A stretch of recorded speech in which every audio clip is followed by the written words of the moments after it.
Hey guys, what's going on? Just got done fishing, and when I loaded the boat up I realized I didn't do an intro to the video. So in today's video we're going to be doing some bluegill fishing and some tips on how to do that and where to look for them. So if you're interested in that, stay tuned. You won't be disappointed. Hey guys, what's going on? Just caught my first fish, realized I had my GoPro in camera mode, so hey, whatever. But using that same setup that we were using the other week that we talked about in the video, I got that bobber, about 3 foot of leader to a number 6 hook with a worm on it. I literally just caught about a 10-inch red ear and thought I was recording, but rookie mistake, won't let it happen again.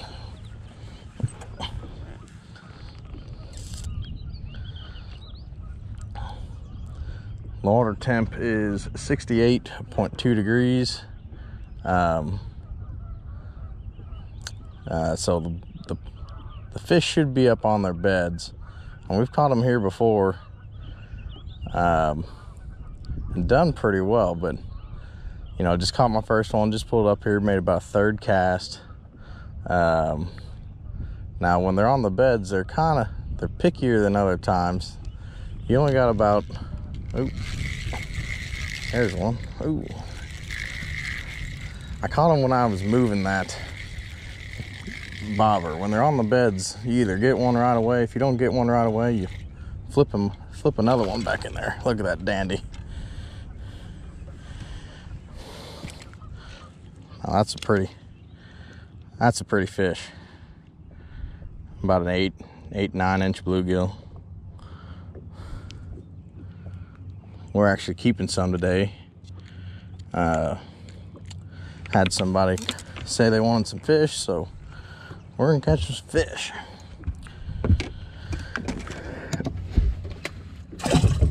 I got a bag of ice in there. Hopefully we can put a bag of fish in there.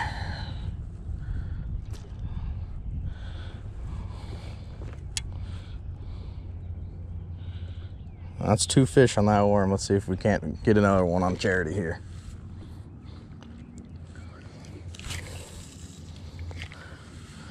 But like I was saying before, I was rudely interrupted. This time of year, when the fish are on their beds, they're only in a spot about the size of a basketball. So you kind of want your, you know, if the wind's not blowing, you kind of want to move it, because if it's not in that area the size of the basketball, you won't get a bite unless you've already caught one there, and then you definitely won't get a bite there.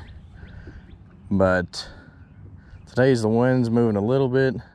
It's not fast enough for my fancy. So every now and then I'll move it about a foot and let that weightless worm fall down. Now, the weightless part is the most important part. I don't care what kind of bobber you're using. Well, as long as it's not a slip bobber.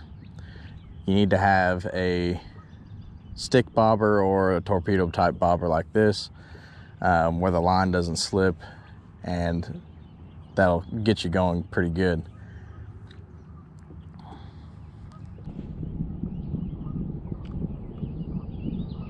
Move it about a foot.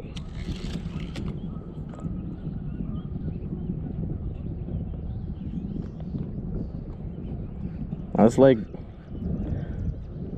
lake gets kind of weedy. They put some grass carp in here and some other chemicals. It seems to be doing an okay job. The fish though really like the weeds, and if the water wasn't so murked up, I would try to show you where the beds are at. Now, the easiest way to locate beds is to just turn your trolling motor up high and start looking in, you know, 3 foot of water to, you know, 3 to, you know, inches of water, 3 foot to inches of water. That's where you're going to find most of your bluegill beds. And the fun part about bluegill beds is they'll come back there year after year, about the same time of year. about the same water conditions. Now, you know, early summer versus late summer, they may not be there, you know, all summer long, but they will be there at the same time. Like right now it's May. I had a picture of some big red ear and bluegill, and I looked at the date and it was May 15th or something like that. Well, it's mid-May. We're in there plus or minus a week, and we got, oh, there's a bite. Ooh, missed him.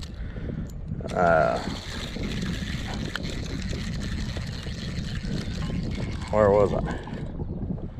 Yep, he got my worm. Anyway, plus or minus, you know, a week of within that time, seems to be doing pretty well so far. At least the big ones are up right now. We got a few other spots that we can go try too, but this is the main one.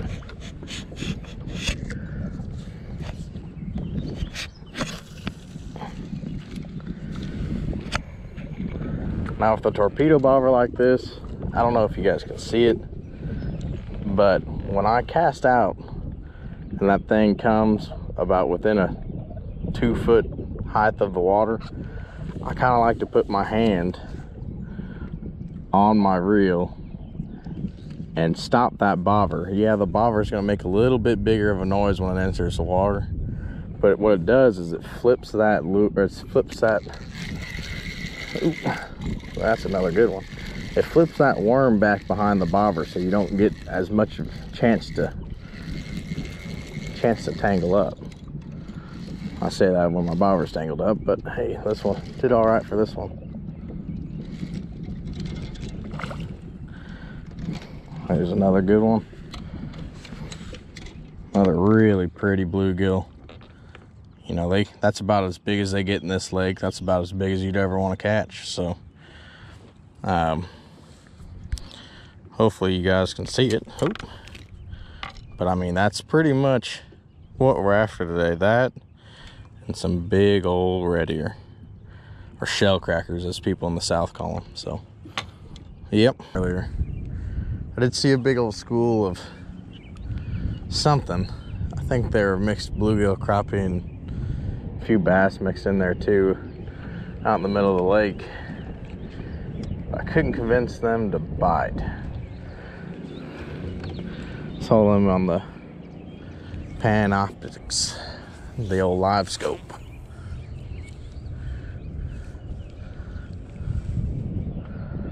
Well, there's a light spot up in there right where I casted that looks a lot like some bluegill beds. Try to get a little bit out of the wind. Kind of doing what we did last time. Just float a little bit, reel in, poke around to the next spot.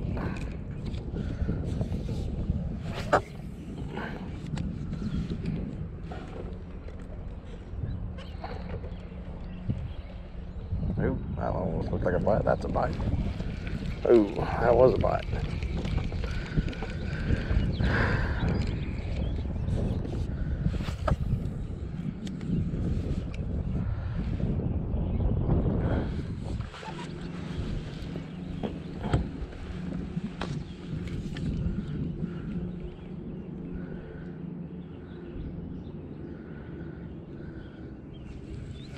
Oh, that was another bite.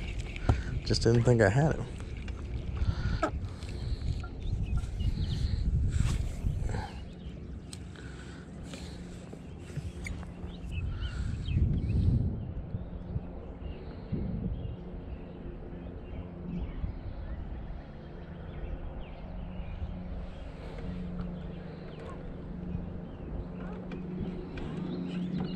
Ooh, there we go. Oh yeah. That's a good one. Oh yeah.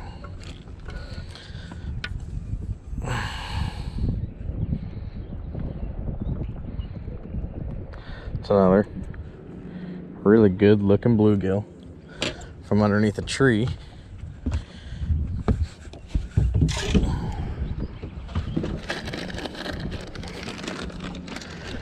Well,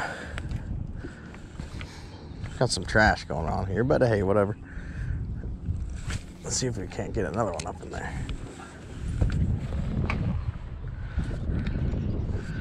Oh, there, I saw that. There's another one. We might have to drop the poles. Ooh.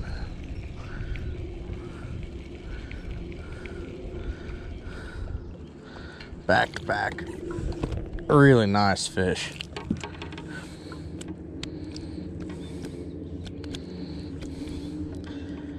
That's a really good looking bluegill.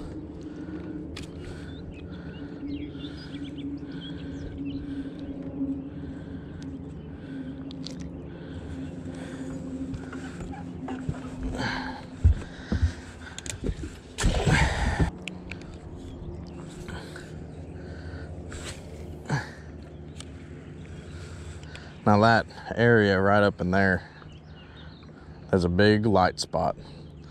Bluegill seem to like to spawn underneath overhanging limbs like that. They do really well. There's another bite. Ooh. I think I broke my line there.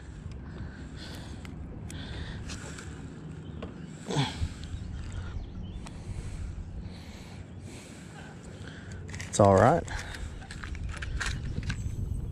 It's a little big.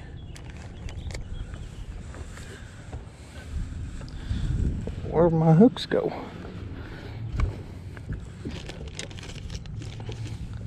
Ah, well. Just take some out of Dad's.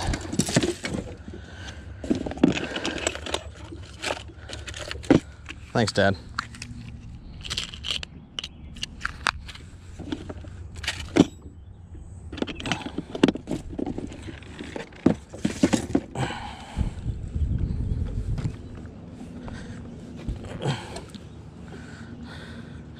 Now,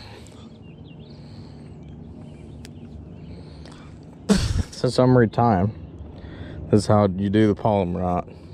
You go in one way, back out, you get yourself a loop there. You take your loop, and you just make a simple shoe knot. Don't let go. So you got your simple knot there, and you take your hook or your bait or whatever you're using, and you pull it through. It should look something like that. Then you wet your line down so you don't burn it, and then you cut the tag in. And right there, it's the easiest knot to tie in my book anyway. And it works the best for me. 3 loops. About another 2-foot leader, 2.5-foot leader. Find your nice big juicy worm. Thread it up.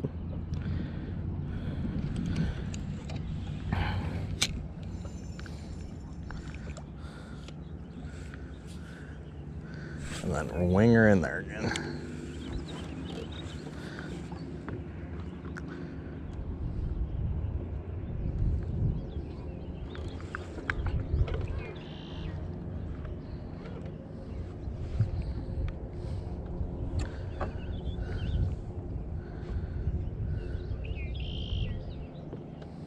Oop, there's a bite. Let go of it.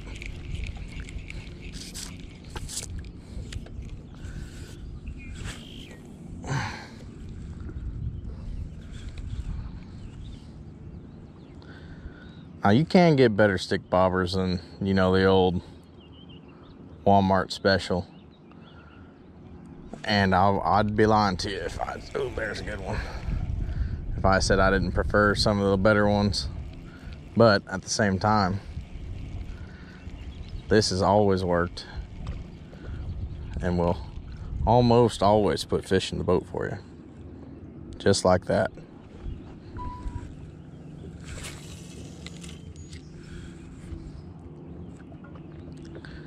Get 2 rods in there, you catch twice the fish. Everybody knows that. You also get twice the trouble. Ooh, how'd that one let go?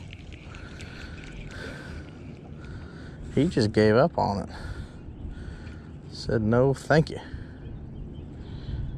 I don't know how he missed it. There ain't nothing much to hold on to there anyway.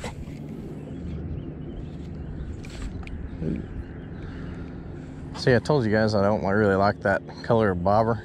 I just lost it there. You see me jump, that's why I jumped.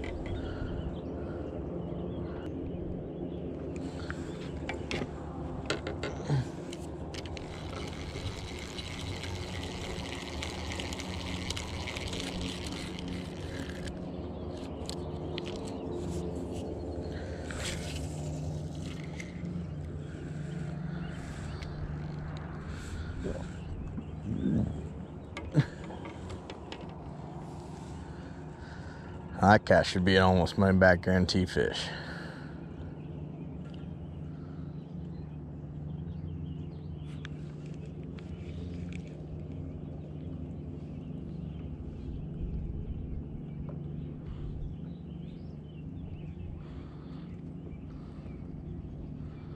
Should at least be a bite. Oh, yeah, there's a bite. Call my shot or I call my shot. Oh, I got another fish. Got 2 fish. Great. 1 fish.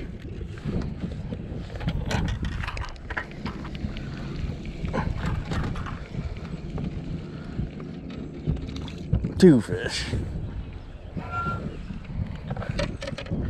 Now, you almost can't plan that any better. Almost can't plan that any better. Twice as many rods, twice as many fish. Well, guys, we're gonna try to catch 1 more fish, and I actually just got a bite. And I think, oh, he came off. We're gonna try to catch 1 more fish for the cooler, and then I think that's gonna be it. That'll be a good way to end the video with 1 more fish. So here goes nothing.